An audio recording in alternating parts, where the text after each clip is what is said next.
கவிதை போட்டி 4 ஆண்டுகளை சேர்த்து போட்டி நடத்தணும். 2020, 21, 22, 23 இந்த 4 ஆண்டுகளுக்கும் சேர்த்து போட்டி நடத்தியது நம்முடைய பணுவல் குழு அப்படிங்கிறதுல பெருமையை நாங்கள் சொல்லிக் கொள்வோம்.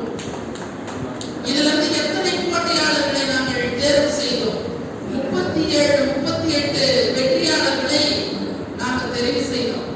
கவிதையில 4 ஆண்டுக்கு 412, நாவல்ல மட்டும்தான் 2 ஆண்டுகளுக்கு மட்டும்தான் வந்திருந்தது. இதுல நடுவர் குழுக்கு தலைமை ஒருத்தர், அவருக்கு கீழே ஒரு 15 பேர் கொண்ட குழு தான் இந்த 300க்கும் மேற்பட்ட நூல்களையும் சிறந்த ஆய்வுகளை செய்து கருத்துக்களை வெளியிட்டு இந்த நூல் சிறப்புடையதுன்னு அவங்க தான் மதிப்பு கொடுத்தாங்க. ஒன்று கூட நாங்கள் கை வைக்கவே இல்லை. ஆனாலும் வெற்றி பெறாதவர்களுடைய மனநிலை என்னவா இருந்திருக்கும்? சரி, இந்த முறை நமக்கு வெற்றி பெறல, நமக்கு கிடைக்கல அப்படின்ட்டு நாம விட்டுருக்கலாம். ஆனால் பலருடைய ஏச்சுக்களுக்கும் பேச்சுக்களுக்கும் ஆளான ஒருவனாக இங்கே நான் இருக்கிறேன். அண்ணன் சரவணன் அவர்களுக்கு தெரியுமோ தெரியாதோ தெரியல, என்னை ஒரு சில பேர்லாம் சாப்பிட விட்டுட்டாங்க. என்னுடைய நூல்லாம் நீங்க தேர்வை செய்யல, நீங்க நல்லாவே இருக்க மாட்டீங்கன்னு சாப்பிட விட்டுட்டாங்க. என்ன அந்த சாபம் எனக்கு இல்ல, எதுவா இருந்தாலும் அன்னை தமிழே உனக்குன்னு அவங்ககிட்ட நான் கொண்டு போய் சேர்த்துட்டேன். ஏன்னா அந்த சாபத்தை வாங்கறதுக்கு அந்த மாதிரி கஷ்டப்பட்டு நாங்க விழா எடுக்கிறோம். ஒவ்வொன்றையும் நுணுக்கமா படிச்சு 1 மாத காலம் படிச்சு சிறந்த போட்டியாளர்களை வெற்றியாளர்களாக நாங்கள் தேர்வு செய்தோம். அதுல ஒருத்தர் பேசுறது தான் எனக்கு ரொம்ப இதாயிடுச்சு. பேராசிரியர் ஆக்கி பரந்தாமனார், தமிழ் படிச்ச பேராசிரியர்களுக்கு தெரியும். ஆக்கி பரந்தாமனார் சரவண தமிழனார்னு சொல்லிட்டு சரவண தமிழன் ஐயா மகாலிங்கம் அவர்களுக்கு தெரிஞ்சிருக்கும்னு நினைக்கிறேன். திருவாரூர் சரவண தமிழனார் அவரினுடைய மாணவர் பேராசிரியர், என்னுடைய ஆசிரியர். நவீன இலக்கியத்திலும் மரபிலக்கியத்திலும் ஆழங்கால் புலமை பெற்ற பேராசிரியர் கே. வெற்றிச்செல்வன் அவர்களுடைய தலைமையில் தான் இந்த பணுவல் போட்டி குழு செயல்பட்டது. அதை ஒருத்தர் தேர்வு செய்யாதவர் சொல்றாரு, உங்களுடைய நடுவர்களுக்கு ஆத்திச்சூடி தெரியுமா? உங்களுடைய நடுவருக்கு ஒன்றை வேந்தன் தெரியுமா? உங்க நடுவருக்கு வெண்பா தெரியுமா? ஆசிரியப்பா தெரியுமா? என்ன தெரியும் உங்க நடுவருக்கு?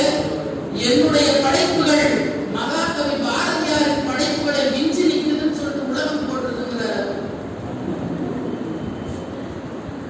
ஏன்னா அவர் ஒரு பேராசிரியராக இருந்து ஓய்வு பெற்று பல விருதுகளை எல்லாம் பெற்றவர். நான் பெயர் சொல்ல விரும்பவில்லை.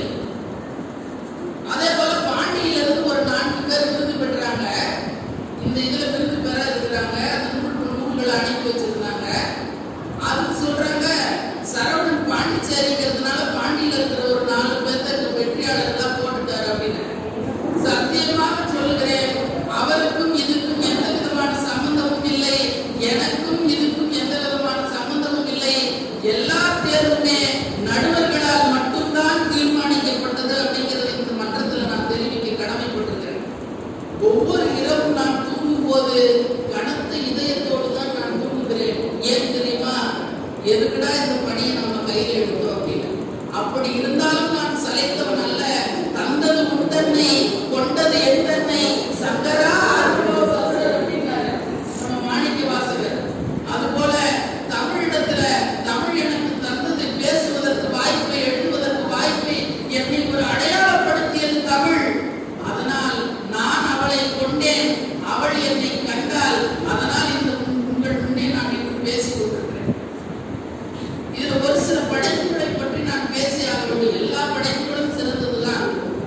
கவிதை என்று எடுத்துக்கொண்டால் அன்பு தோழி ஜெயஸ்ரீ அவர்கள், டி. இமாஜான் அவர்கள், கவிஞர் ராஜராஜன் அவர்கள், அகிலா கிருஷ்ணமூர்த்தி, பொன்மணிதாசன், இன்னும் பல பேர், கவிஞர் விவேக், சுவலட்சுமி பரமசிவம் இருக்கிறார்கள், நசைமொழி, சிறப்பான கவிதைகள் வந்து சேர்ந்தனர். கவிதைகளை திறனாய்வு செய்வதற்கு 1000 கட்டுரைகளை எழுதி உலக செம்மொழி மாநாட்டை நடத்தி ஒருங்கிணைப்பாளராக இருந்து கலைஞரிடத்திலே பரிசும் பாராட்டும் பெற்றவர் பேராசிரியர் கே. வெற்றிச்செல்வன். அவரே இந்த கவிதைகளுக்கு என்னால் ஒருபோதும் மதிப்பெண் வழங்க முடியாதுப்பா அப்படின்றார். ஏனென்றால் இவை எழுத்துக்கள் அல்ல, இந்த பிரபஞ்சத்தில் உருவான சிலைகள் வார்த்தைகள் அப்படின்றாங்க. அப்படிப்பட்ட அந்த நடுவருக்கு அந்த நடுவரை படாத பாடு பேசிட்டாங்க.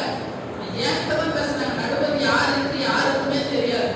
இந்த மேடையில தான் நான் சொல்றேன், அவங்களுடைய ஒரு 15 பேர் கொண்ட குழு தான் இதை தேர்வு செய்தது. அதே போல தம்பிரான் தோழர் அப்படின்னு சொல்லிட்டு திருவாவூர் ஆதீனத்திலிருந்து வெளியான ஒரு வரலாற்று ஆய்வு ஒரு கட்டுரை, அதை எழுதின ஒரு ஐயா சபா மகாலிங்கம் அவர்கள் இருக்கிறார்கள். அந்த நூல் மிகவும் சிறப்பையும் தம்பிரான் தோழர் சுந்தரனுடைய வரலாற்றை தெளிவாக இட்டு காட்டுகின்ற நூல். அதே போல தமிழ் இலக்கியத்தில் சட்ட அமலாக்கம் குறித்து வழக்கறிஞர் ஐயா மோகன்தாஸ் அவர்கள் எழுதியிருக்கிறார். மிகவும் சிறப்பு.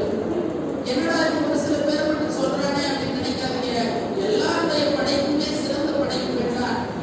எங்கள் மண்ணிலிருந்து நெய்வேலியிலிருந்து வருகை தந்திருக்கிறார் முத்தாமல் கோவிந்தராஸ் அவர்கள், சுப்பிரபாண்டிய மணியன் அவர்கள்லாம் வந்திருக்கிறாங்க. இன்னும் பல பேர் வந்திருக்கிறாங்க. தஞ்சையிலிருந்து வசந்தலட்சுமி அவர்கள் வந்திருக்கிறாங்க. இவர்களுடைய எல்லா படைப்புகளும் தங்கத்தட்டில் வைத்து தாங்கக்கூடிய வல்லமை படைத்தது அப்படின்னு இந்த மாமன்றத்தில் நான் தெரிவிக்க கடமைப்பட்டிருக்கிறேன். ஒரு படைப்பாளன் இறந்து போவான், அவருடைய படைப்புகளுக்கு என்றைக்கும் இறப்பில்லை என்பதை போல இந்த எழுத்துக்கள் வல்லமை பெற்றவையாக விளங்குகின்றன. சிறுகதை அப்படின்னு எடுத்துக்கிட்டோம் அப்படின்னா அதற்கு நம்முடைய முத்து விஜயன் அவர்கள் மதுரையிலிருந்து வந்திருக்கிறார். எல்லாரும் ஒரு நூல் அனுப்பிட்டே சொன்னாங்க. 2 தொகுப்புகளாக நம்முடைய முத்து விஜயன் 16 நூல்கள் அனுப்பியிருந்தார். அவருடைய எல்லா நூல்களுமே சிறப்பு பெற்றவை. இருப்பினும் ஏதோ 1-2 1 மதிப்பெண் 2 மதிப்பெண்ல தான் போயிருக்கும். அதுல அவருடைய நூல் சிறப்பாக பரிசு வருகிறது அப்படின்னு நினைக்கும் போது மிகுந்த மகிழ்வை தருகிறது. இப்படி ஒவ்வொருவரை பற்றியும் நான் சொல்லியாக வேண்டும். அதே போல சங்க இலக்கியத்தில் வரைபடாதல் அப்படின்னு நம்முடைய பேராசிரியர் தனலட்சுமி அவர்கள் வந்திருக்கிறாங்க. தனலட்சுமி அவர்களினுடைய நூல் சங்க இலக்கியத்தில் வரைபடாதல் ஒரு ஆய்வு நூல். அந்த ஆய்வு நூல் மிகச் சிறந்த ஒரு ஆய்வு நூலாக முதல் பரிசு பெறுகிறது. அதை அடுத்து எழுத்தாளர் துரோணர் என சரஸ்வதி மாபசான் விருது பெற்றவர். எழுத்தாளர் துரோணன் அவர்களினுடைய மகள் சரஸ்வதி ஸ்ரீனிவாசன் பல விருதுகளுக்கு சொந்தக்காரர். அவரினுடைய கற்பித்தல் என்னும் கலை என்கின்ற நூல் 3ஆம் பரிசு பெறுகிறது.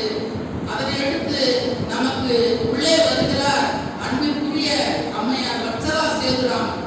அவருடைய படைப்புகள் சிறந்த படைப்புகளாக இங்கே தேர்வு செய்யப்பட்டு அவருடைய சுட்டி கதைகளுக்கு இங்கே பரிசு தருகிறார்கள்.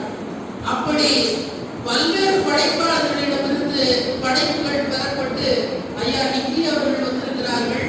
நிக்கி கிருஷ்ணமூர்த்தி ஐயா அவர்களினுடைய நம்முடைய எரிதழல் அப்படிங்கிற அந்த கவிதை தொகுப்புக்காக அவர் பரிசு பெறுகிறார்கள். இப்படி பல்வேறு விதமான படைப்பாளர்கள் இங்கே வெற்றியாளர்களாக வந்து கலந்து கொண்டிருக்கிறார்கள். சிறப்பு விருந்தினராக வருகை வந்திருக்கக்கூடிய மாண்புமிகு உரிமையியல் நீதிபதி திருமதி சா கீதா அம்மையார் அவர்களை உங்கள் பலத்த கலவரையோடு வருகையை வரவேற்று அவர்களை அன்போடு மேடையில் அழைக்கிறோம். அப்படி இந்த வெற்றியாளர்களை நாங்கள் தேர்வு செய்தோம். வெற்றி பெறாதவர்களுடைய படைப்புகளுக்கும் நாங்கள் பார்த்தோம். அதனை நாங்களும்